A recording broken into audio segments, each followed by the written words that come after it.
బాబాసాహెబ్కు ఎన్నాళ్ళి బంధనం. భారీ అంబేద్కర్ విగ్రహం వద్ద గేట్లకు తాళాలా? దాని టూరిజం సర్క్యూట్లో చేర్చలేదెందుకు? బీఆర్ఎస్ హయాంలో సాంస్కృతిక పునరుజ్జీవం. తెలంగాణ భాష యాసకు ప్రాణప్రతిష్ఠ చేసినాం. ఉద్యమ బిడ్డలు కవులను చట్టసభలకు పంపినం. ఫార్ములా ఈ రేస్ రద్దుతోనే టెస్లా వెనక్కి వెళ్ళింది. ప్రభుత్వ తీర్ను అసెంబ్లీలో ఎండగట్టిన కేటీఆర్.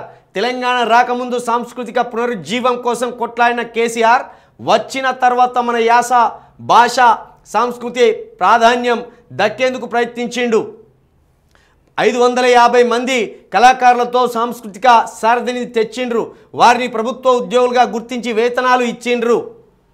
మొత్తానికి అంత పెద్ద బాహుబలి లాంటి 121 అడుగుల అంబేద్కర్ గారి విగ్రహాన్ని ఏర్పాటు చేసి దాన్ని అంత అద్భుతంగా పెట్టి దాన్ని ఒక కీర్తిలాగా చూపెడుతున్నా కనీసం దాన్ని పోయి చూసే అవకాశం లేకుండా చేసిండు.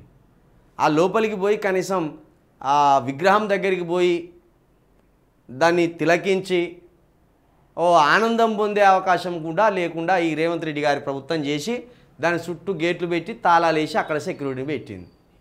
మరి దేనికి దాన్ని కట్టుకున్నది?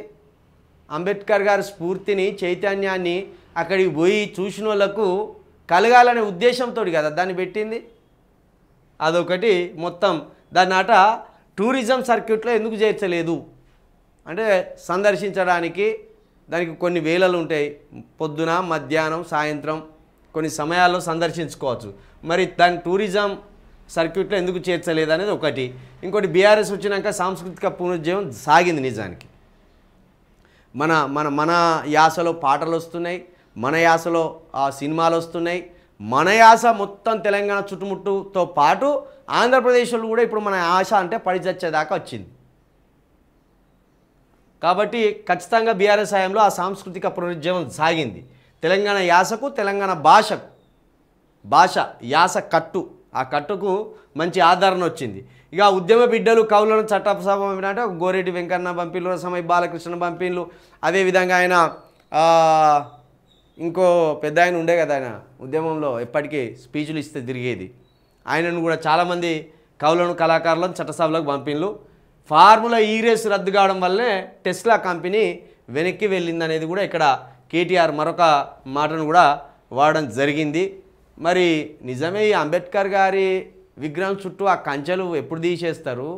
లేకపోతే ఆ పోలీస్ ప్రహారం తీసేసి అది ఏంటిది? అది అందరికి కావాల్సిన వాడు అంబేద్కర్, అందరి వాడు. మరి అందరి వాడిని మొత్తమే బంధించి అట్లా పెట్టడం అయితే కరెక్ట్ కాదు.